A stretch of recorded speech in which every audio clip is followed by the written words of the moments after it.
Ayan, biyahe na naman kami. Pero anyway, gawin ko na lang best ko. Ang aga kasi.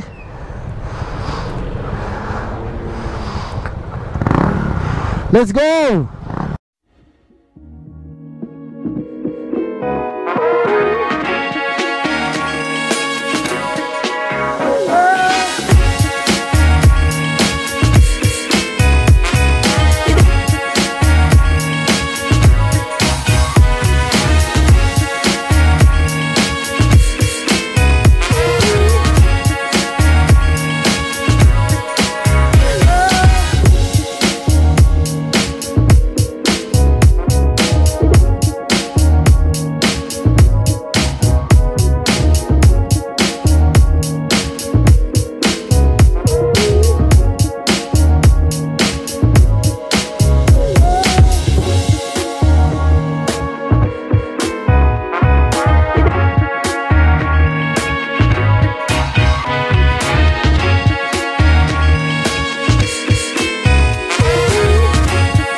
Nandito na kami sa San Fernando, Pampanga. Ang purpose ng ride namin ngayon ay pumunta sa Banban, Tarlac. Sa Banban, Tarlac, pupuntahan namin yung friend kong dentista, si Dr. Nino Granita. So, nunalawin namin siya sa kanyang rural health unit. He offered us breakfast for Vroom. Actually, hindi ko pa nasabi kanina. Vroom ang kasama ko rito. Vroom Riders Organization of Malolos. So, yan. Basically, Banban Tarlac kami. Then after nun, punta kami ng Monasterio de Tarlac. So, yun. Nandito na kami sa tail end ng San Fernando. Yan. Marapit na kami sa regional offices, government offices ng Central Luzon. Ay si Mon, si Je, si Dick, si Alan, at si Errol. Hi Baba! Bababaero, bababaero, bababaero daw ako. Kaway ka na doon? Ha? Sabi na lang tayo, malapit na tayo. Takbon sabi sa daan. Isang daan yung takbon sabi mo. Ayun sila oh. Dami oh.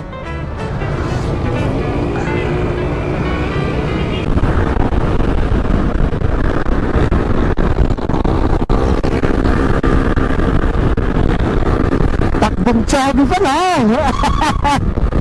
Ano yung takbon sabi sa Tubento? Gunggong! Gunggong! Marinig kita sa mukha eh! Kahit kailan ka! Pagkikawak na una, sigurado!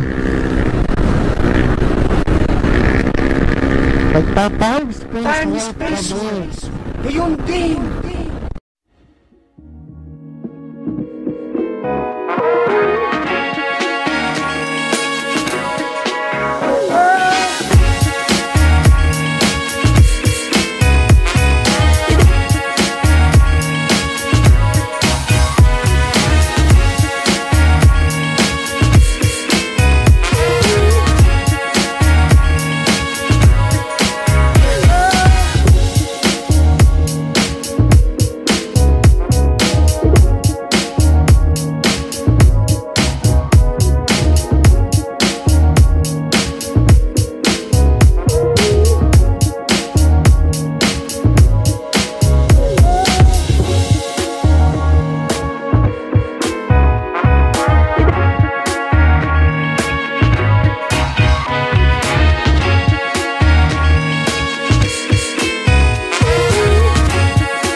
again, what is happening? Si Vic tsaka si J, first time nilang sumali sa brood. So they are called probie or probationary, on their probationary period. Kailangan nila ng as compliance, kailangan nila at least 3 biyahe at 2 general membership meeting para maging full-fledged member sila ng Dream Riders Organization of Malolos. So kayo dyan, kung meron kayong Yamaha 2001 model pataas, kung di ako nagkakamali, you could join our group.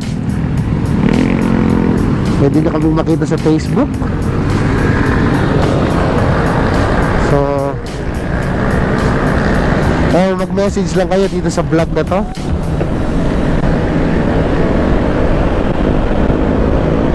Teka, may iwan ako eh. Dali ha.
Pare, sabi ko sa makikita tayo rito. Anong balita? Good morning. Ito kami, 6 kami, ano. Mamaya mapakilala ko sa iyo lahat. 6 kami. 6 na kayo? 6 na, 10 nga kami na-expect mo, 6 lang kami. Kumaway ka muna, hello. Ayun, hindi ka naman naka-live, pero mamaya dun tayo, lipat tayo. Sundan ka naman. Okay brother, okay. Yun na. So good morning.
Oh, shoutout mo si Maring Tere. Maring Tere, magpapalit na rin si paring mo ng motor.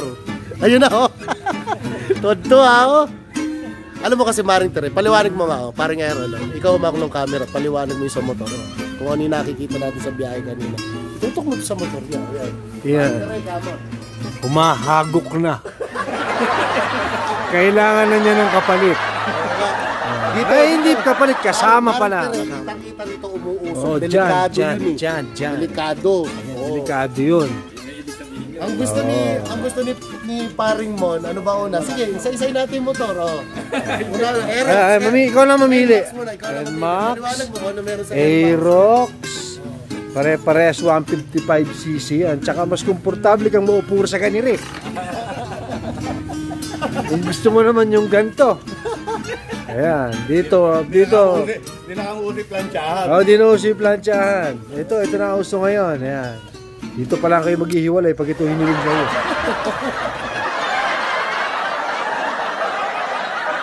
A few inches later. Tayo dito. Yeah. Dr. Nino, hello. Oy, kamusta?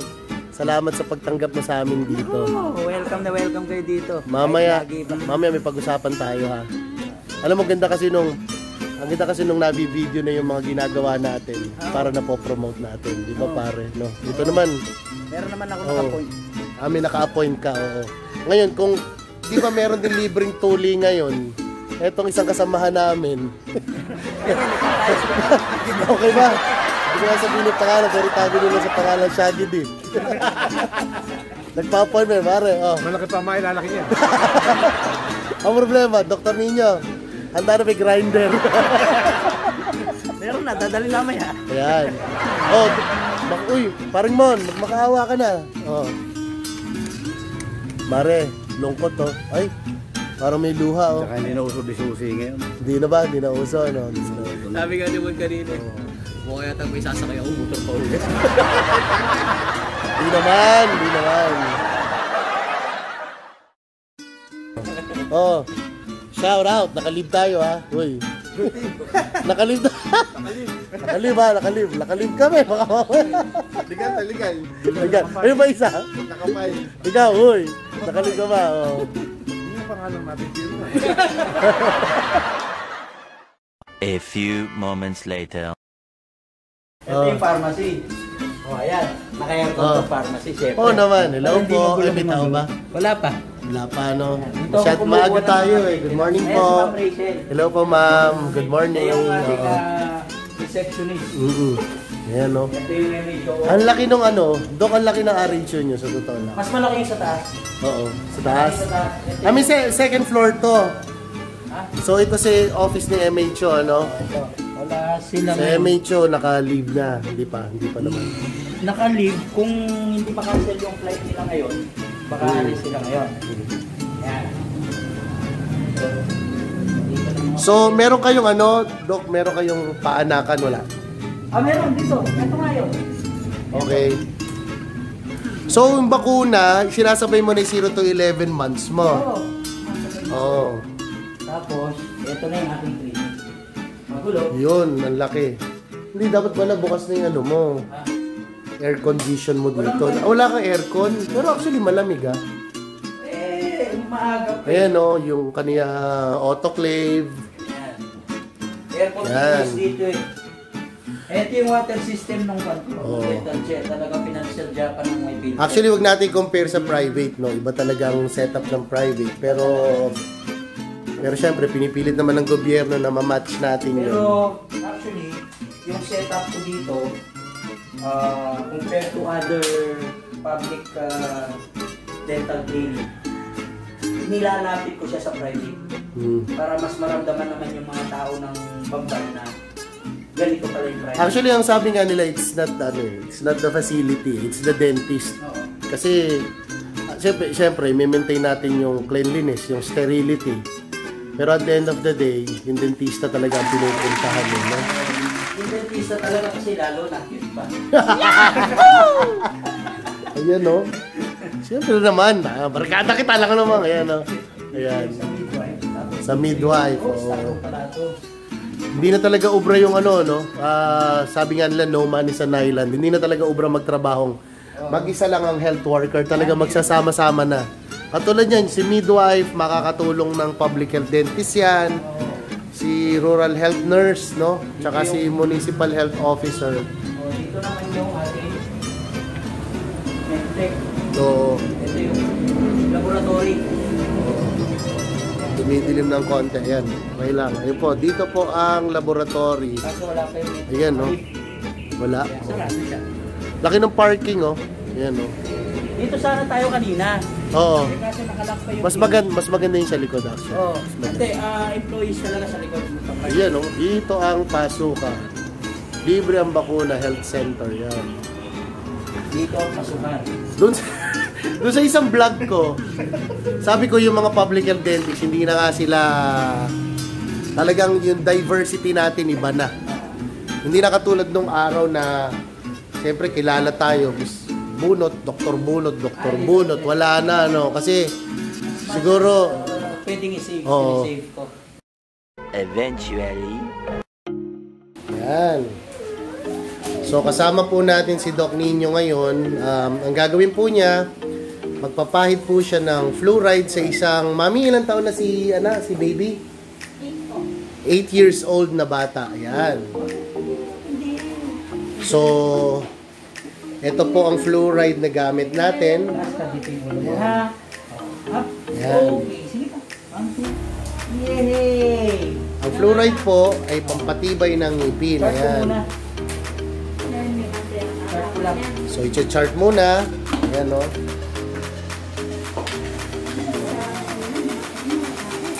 Okay, jangan din eh.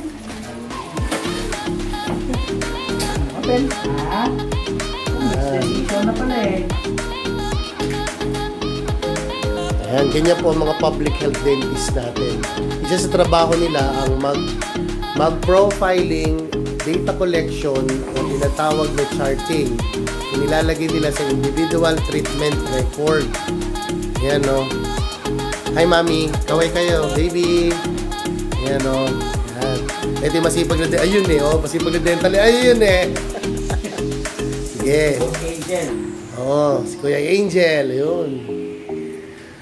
So dito sa pamamagitan nitong pag-chart ni Dr. Nino, nalalaman ang oral health status ng banban. Inaalam natin 'yon para malaman din yung mga needs para pag-procure ng gamit, kung ano ang kailangan, mapaprovide ng kanilang municipal government.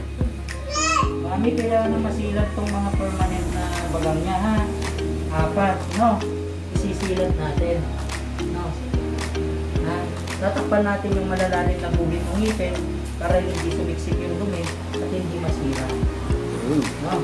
I-prevent natin na masira yung mga ngipin. Alam nyo, kung talagang maaga nating dinala kasi yung bata sa dentista, mas matutugunan niya na kagad eh.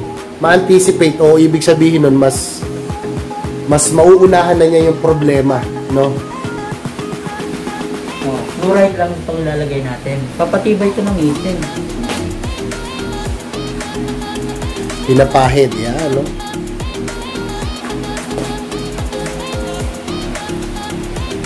Para ka lang nagpipintura ng ngipin eh. Pero hindi siya pwedeng kumain, uminom, at magmumog for the next 45 minutes. Okay?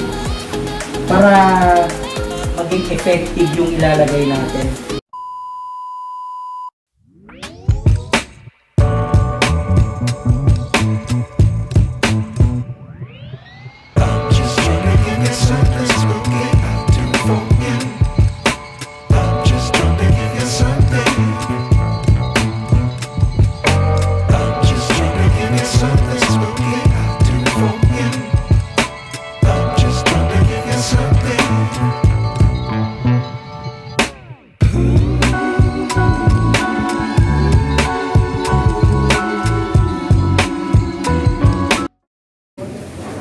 Hello po.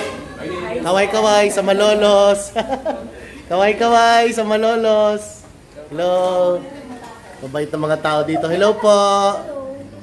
Kaway-kaway sa Malolos. Yan, no? Bye-bye. Thank you, ah. Rinig na kayo rito. Mapapano ako. Okay, salamat. Happy birthday, pre. Okay, salamat.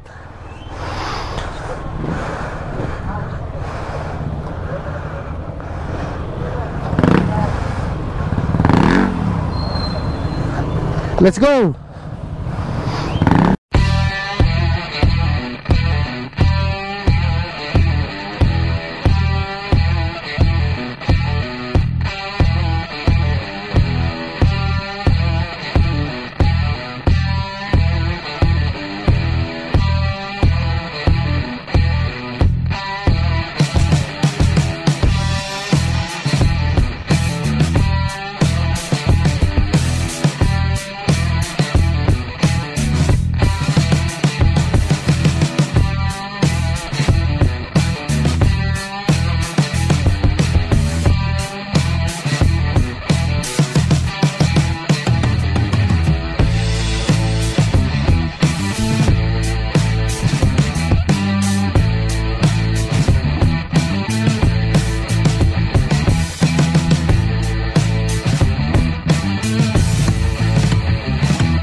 Yung mga senior ang problema rito pag-akyat, no? Maganda doon yung... Ayun na yung church. Wow, ang church. Ang ganda. Eto, ano ba to? Ayun na nga yung shrine, di ba? Hindi, shrine ni Jesus Christ na Yung may malaking... para sa Brazil. Oo. Shrine yung inaakyat na. Ayun o. Ayun. Rio de Janeiro. Pagka van pala, pwedeng umakyat. Ayan, no? Ayan, no? Ayun, kalsada na yun. Tupod na. Hello po. Hello. Morning. Merry Christmas.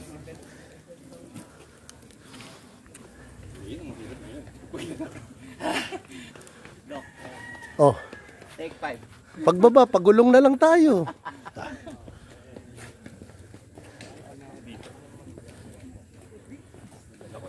Kung napunta ko rito, wala pa yan eh.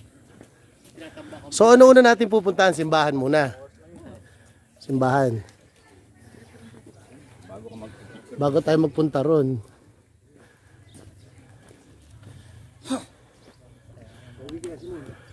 Oo nga. May contact ba kayo? Ayan yung signage ng Monastery de Tarlac. Tapos ito, meron silang parang nativity. Ayan, oh. So, Pasko kasi. Ayan. Ayan. Ayan yung gilid ng simbahan. Ayan, oh.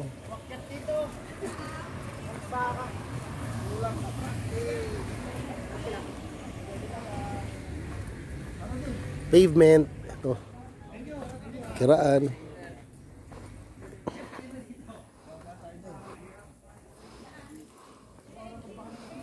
Ayan, no, ko. Mga turista, oportunista. Naghahanap ng lokal.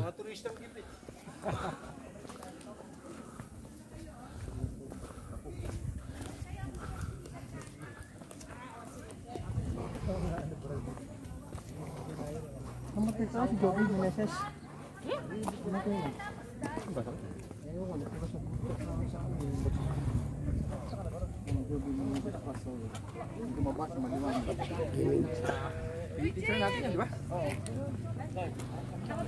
Kamu nga, ano? Pa yun.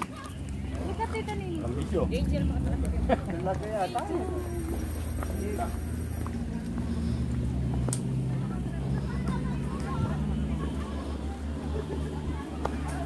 Maglagay ka ng karatula rito, Mines View. Parang may kailangan natin. Oh. Inaantay namin si Kwan kasi bumalik sa sasakyan. Kwan daw, lotion niya. Ano kay, ano. Dahil nag-picture lang si Jesha, naka-forma. Uy! Naka-post. Tanga lang. Kasi drone mo daw. Wala tayong drone, bawal dito. Tsaka tayo bibili.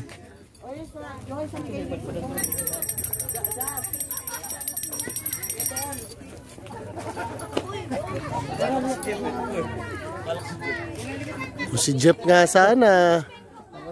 Magaling umanggulo yun eh.